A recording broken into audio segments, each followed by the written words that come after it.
Doa mulai.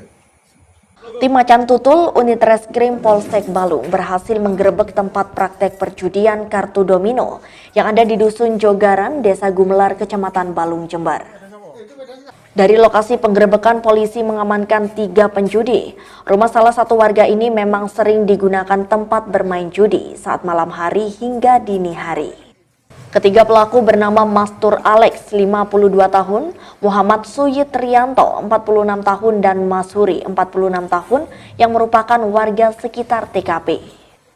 Pada saat penggerebekan, para pelaku sempat menyembunyikan barang bukti, tetapi setelah anggota mengamankan sejumlah uang, kartu domino, dan juga ponsel, para pelaku tidak bisa berbuat apapun. 2 dari 3 pelaku ini juga merupakan penjudi togel Hong Kong, yakni Mastur Alex sebagai pengepul dan juga Muhammad Suyit Rianto, 45 tahun, sebagai pembeli. Akhirnya kita baca yang terjadi malam ini. Dan memang informasi dari masyarakat bahwasanya di tempat tersebut hampir setiap malam melakukan kegiatan perjudian. Selain itu, si tuan rumah yang inisialnya adalah TRJ itu informasi yang kami dapatkan adalah seorang bandar togel. Dan tadi waktu di TKP saat kita lakukan penggerebekan, benar di sana kita temukan rekapan-rekapan ditulis di kertas dan ada 2 HP yang dijadikan alat untuk permainan tersebut. Setelah berhasil mengamankan pelaku berikut barang bukti, polisi langsung membawa ketiga pelaku ke Mapolsek Balung untuk proses lebih lanjut. Dari Jember, DKJ Jember 1 TV melaporkan.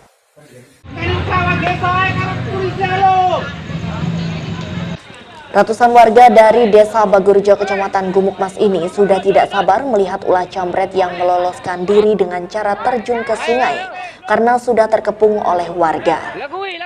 Sejumlah warga membawa batu untuk melempari pelaku yang bersembunyi di dalam air sungai.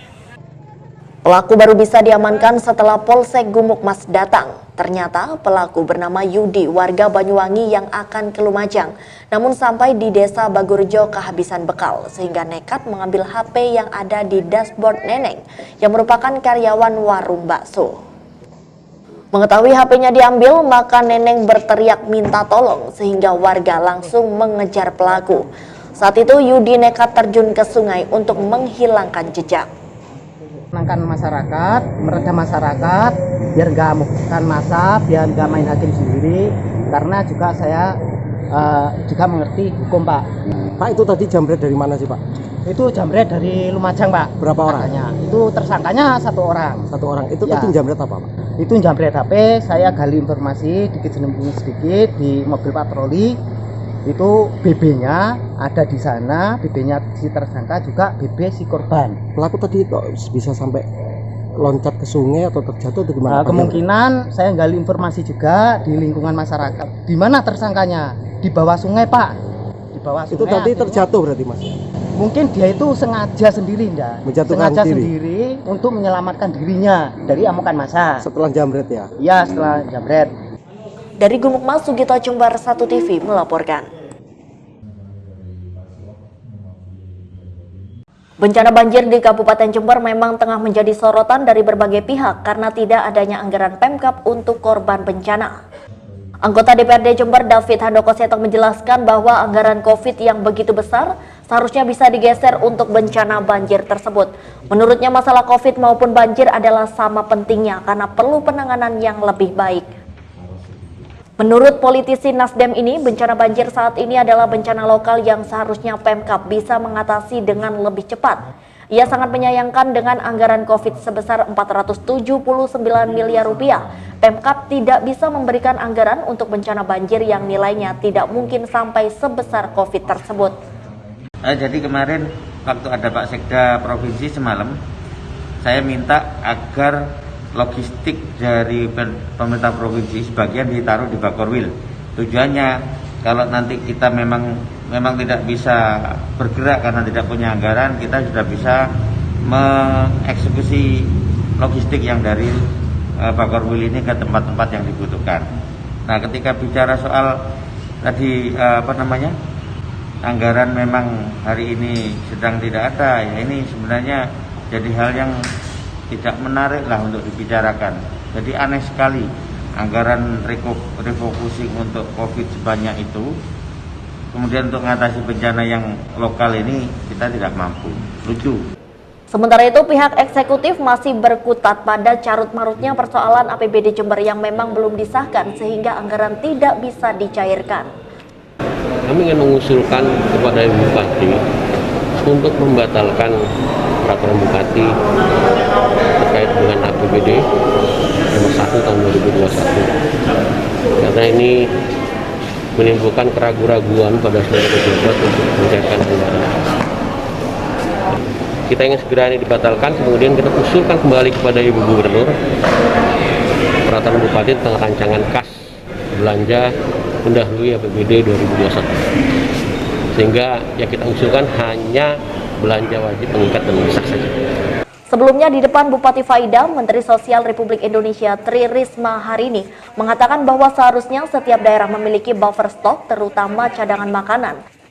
Sehingga saat terjadi bencana seperti saat ini, kebutuhan logistik bisa tertangani dengan lebih cepat dan langsung bisa disuplai pada hari tersebut.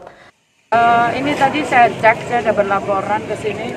Sebetulnya mereka sudah kembali ke rumahnya masing-masing, hanya memang saya sudah siapkan bantuan. Kalau sewaktu-waktu ada apa-apa, tidak ada masalah lagi, minimal bisa ditangani lebih cepat. Setiap daerah itu harus ada buffer stock untuk terutama cadangan untuk makanan, sehingga saat terjadi sesuatu tidak ada masalah. Jadi makanya ini lagi coba sebetulnya saya akan lapor ke Pak Menko untuk kita bisa dikoordinasikan karena sebetulnya harus ada cadangan. Makanya ini tadi saya sampaikan harus ada cadangan karena kita tidak tahu apa yang terjadi, kondisinya alamnya seperti ini memang. Dari Jember, DKJ Jember 1 TV melaporkan.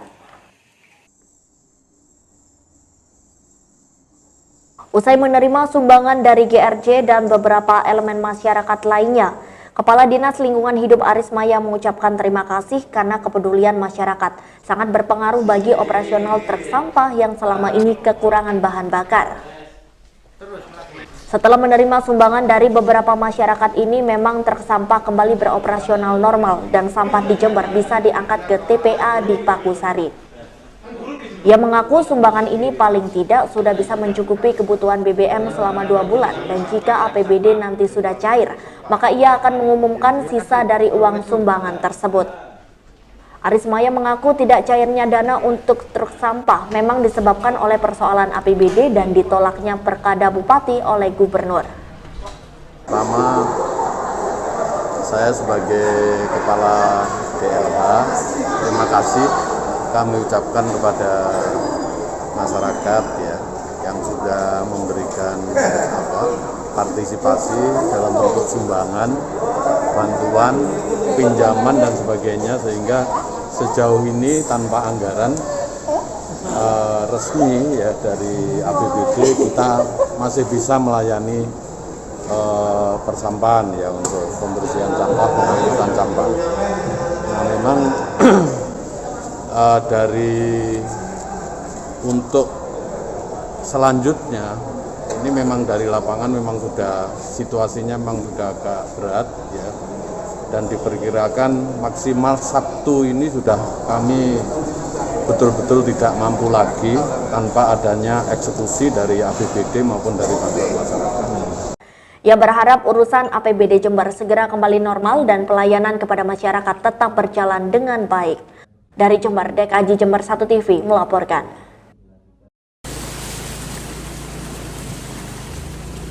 Dengan menyusuri jalan desa yang masih tergenang air, relawan bersama perangkat desa melakukan patroli bersama. Rata-rata ketinggian air mencapai 50 cm dan yang paling parah adalah di RT 15 dan RW 16 dengan ketinggian air mencapai 1 meter. Di tempat ini memang terjadi pendangkalan dan penyempitan sungai pembuangan sehingga perlu dilakukan normalisasi. Kepala desa bersama 3 pilar berkeliling desa Karangrejo untuk membagikan bantuan kepada warga yang paling terdampak, yaitu sebanyak 142 orang. Kita sediakan 142 paket Ya sesuai data yang telah pendataan oleh teman-teman perangkat. Iya betul, hasil swadaya dari kita yang berada di desa, baik saya perangkat, kemudian BPD, LPM, dari Polindes, Bidan, dan Pak Babinsa, Babinkatif. Dari Gubuk Mas, Sugito Jember 1 TV melaporkan.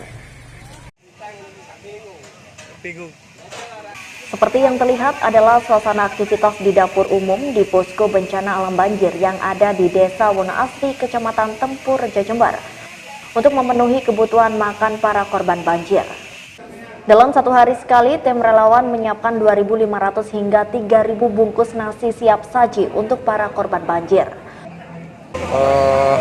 Terima kasih untuk hari ini kita melakukan pembungkusan dan pemasakan makanan untuk korban bencana di Desa Wonoasri sebanyak untuk tadi pagi 1.500. Ini kayaknya naik ini 2.000 dan ini sudah hari kelima ya kita di sini melakukan giat dapur muda hari kelima.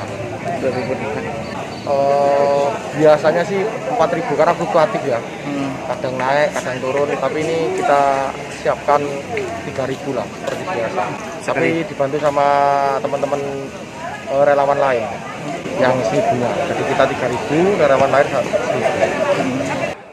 Dapur umum ini akan tetap beroperasi hingga kondisi sudah kembali normal. Dari Tempur Jawa, Bambang Sugiarto, Jember 1 TV melaporkan.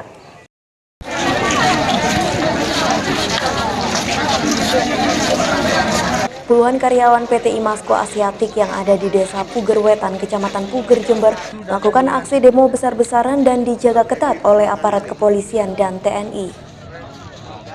Mereka memprotes pihak manajemen perusahaan yang dinilai tebang pilih atau diskriminatif terhadap kaum buruh terkait pembelakuan masa karantina dan rapid test yang ternyata masih dibeda-bedakan dengan karyawan non-pribumi alias warga negara Cina. Oleh sebab itu, puluhan karyawan pribumi ini meminta kepada perusahaan agar bersikap adil dan bijaksana mengenai pembelakuan rapid test dan masa karantina bagi semua karyawan.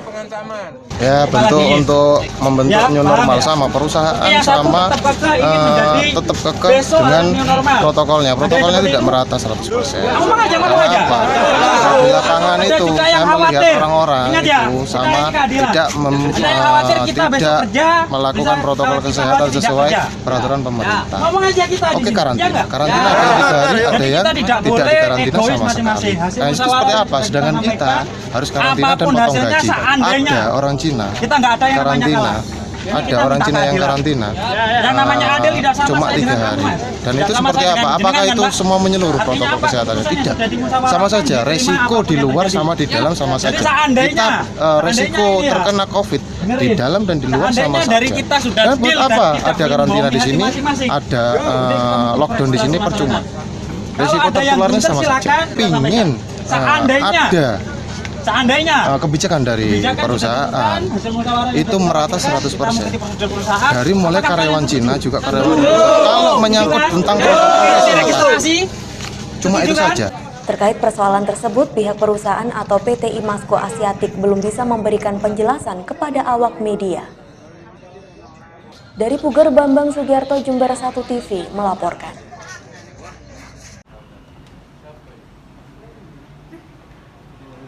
Dalam sidak ini, Ketua Komisi C DPRD Jember dan sejumlah anggota langsung masuk ke dalam ruangan bagian ekonomi Pemkab Jember. Di tengah rapat antara PLT dan staf, anggota DPRD langsung mengusir PLT bagian ekonomi. Ketua Komisi C DPRD Jember David Handoko Seto mengatakan pengusiran ini bukan tanpa dasar, melainkan karena ada isu Bupati Faida mengeluarkan SK PLT ke beberapa pejabat, padahal masih ada pejabat PLT yang sesuai rekomendasi Kemendagri. Dengan demikian, banyak pejabat yang bingung karena ada 2 kepala bagian dan kepala dinas lainnya. PLT yang dibuat oleh Bupati ini dinilai sangat tidak masuk akal karena SK dibuat sendiri oleh Bupati tanpa ada rekomendasi dari Kemendagri. Ya, ekonomi tolong jangan diterima ini sebagai PLT Kabag Ekonomi. Ya, ini tidak sah.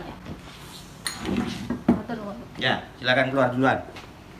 Ya, jadi kami melihat regulasinya sudah jelas ya. Gubernur sudah mengirim surat tertanggal 15 Januari kemarin Mendagri juga sudah itu, yang intinya di dalam surat itu sudah menganulir semua produk hukum bupati terkait dengan SK-PLT dan sebagainya. Nah, hari ini juga beredar SK-SK PLT. Ini kami yang sangat menyayangkan, artinya bupati tidak sama sekali menghormati gubernur dan menteri dalam negeri.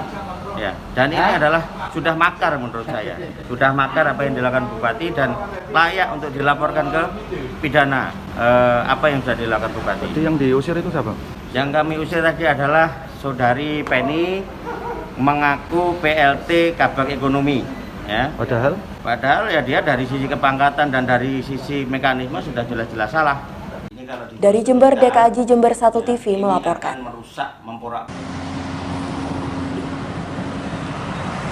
Di tengah masa sulit akibat pandemi COVID-19 saat ini, angin segar masih dirasakan para nasabah perbankan.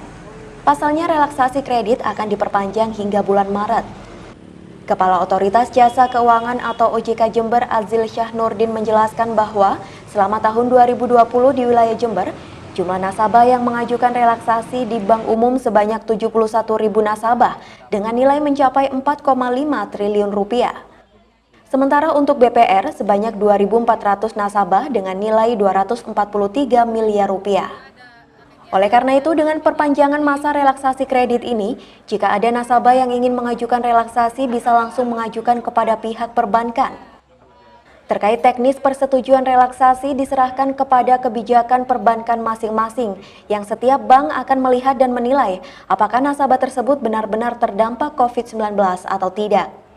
Nomor 58. Nah, kalau yang untuk perbankan hanya memperpanjang ya, termasuk tambahannya itu adalah memperkuat di kehati-hatian ya, prinsip kehati-hatian dan menjamin risikonya.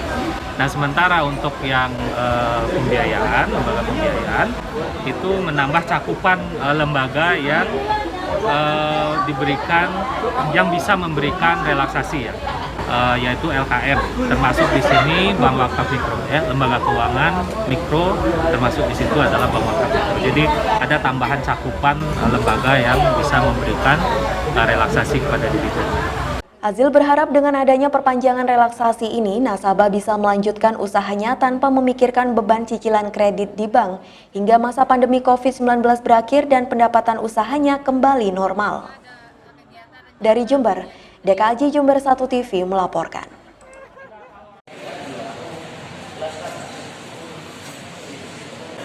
Hal ini disampaikan oleh Ketua KPU Jember Muhammad Syaiin usai gelaran penetapan bahwa seluruh tahapan Pilkada Jember secara resmi telah dilalui hingga akhir ditutup dengan penetapan Bupati dan Wakil Bupati terpilih. Sesuai pasal 160A Undang-Undang Nomor 10 Tahun 2016 bahwa mekanisme lembaga DPRD nantinya mengusulkan kepada Mendagri melalui Gubernur mengenai jadwal pelantikan Bupati dan Wakil Bupati Jember. Seluruh persyaratan dan kelengkapan semuanya telah memenuhi syarat, tinggal beberapa kekurangan syarat administrasi yang nanti bisa segera dilengkapi oleh kedua pasangan terpilih tersebut.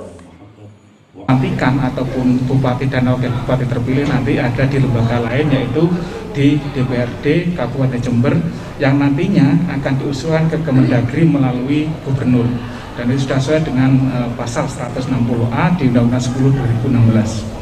Dari Jember, Yudis Adi, Jember 1 TV melaporkan.